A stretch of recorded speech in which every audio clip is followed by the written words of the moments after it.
არსებობს საიდუმლო, რომელიც არ გაიხსნას. არ არსებობს დაფარული, რომელიც არ გაცხადდეს. გადაცემა X-კოდი რადიო იმედის ეთერში. მიშა მიმინოშვილთან ერთად.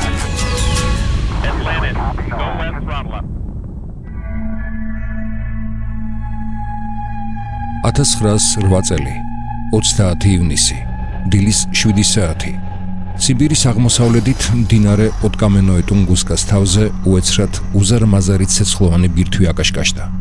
1000 კილომეტრის რადიუსზე ისმოდა ჭექა-ქოხილის მსგავსი ხმა.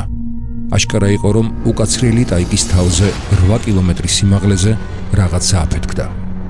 აფეთქების ტალღამ გაანადგურა ტყის უზარმაზარი მასივი და ყველა ცოცხალი არსება. ტალღის სიმძლავრე იმდენად დიდი იყო, რომ ორჯერ შემოუარა დედამიწას. მთელ სამ გიგანტურ ტერიტორიაზე შეინიშნებოდა უცნაური ციალი და ნათება, რომელიც 30 ივნისის მთელი ღამის განმავლობაში გრძელდებოდა. მსოფლიოს ბერ ქვეყანაში ღამე დღესავით ნათელი იყო. რა მოხდა ტუნგუსკის ტაიგაში? ჭაობის გაზის აფეთქება თუ გიგანტური ბირთვის ფორმის ელვის ამოფრქვევა? გავრცელებული ვერსიის თანახმად მოხდა ყინულოვანი ბირთვის მქონე კომეტის ვარდნა. ამით შესაძლოა აიხსნას უჩვეულო ნათება და კაშკაში ცაზე.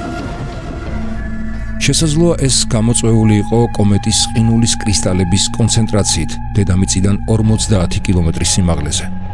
მეორე გავრცელებული ვერსიის თანახმად დედამიწაზე ჩამოვარდა უზარმაზარი მეტეორიტი, მაგრამ მისი კვალი დღემდე არ არის ნაპოვნი.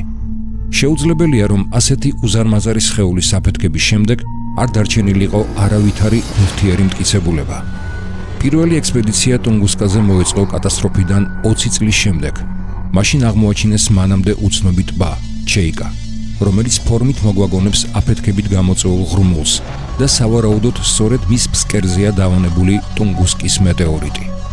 არსებობს კიდევ ერთი ვერსია, რომლის თანახმად ტუნგუსკის აფეთქება დაკავშირებულია ცნობილი მეცნიერის ნიკოლა ტესლას ელექტროენერგიის დიდ მანძილზე გადაცემასთან დაკავშირებულ თამამ ექსპერიმენტთან, რომელიც სწორედ 1908 წლის 30 ივნისის ღამეს განხორციელდა.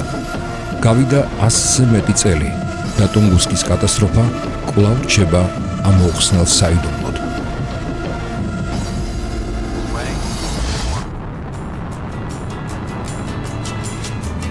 მოვარგოთ X-კოდი დაშიფრული X ფაილების გასახსნელად.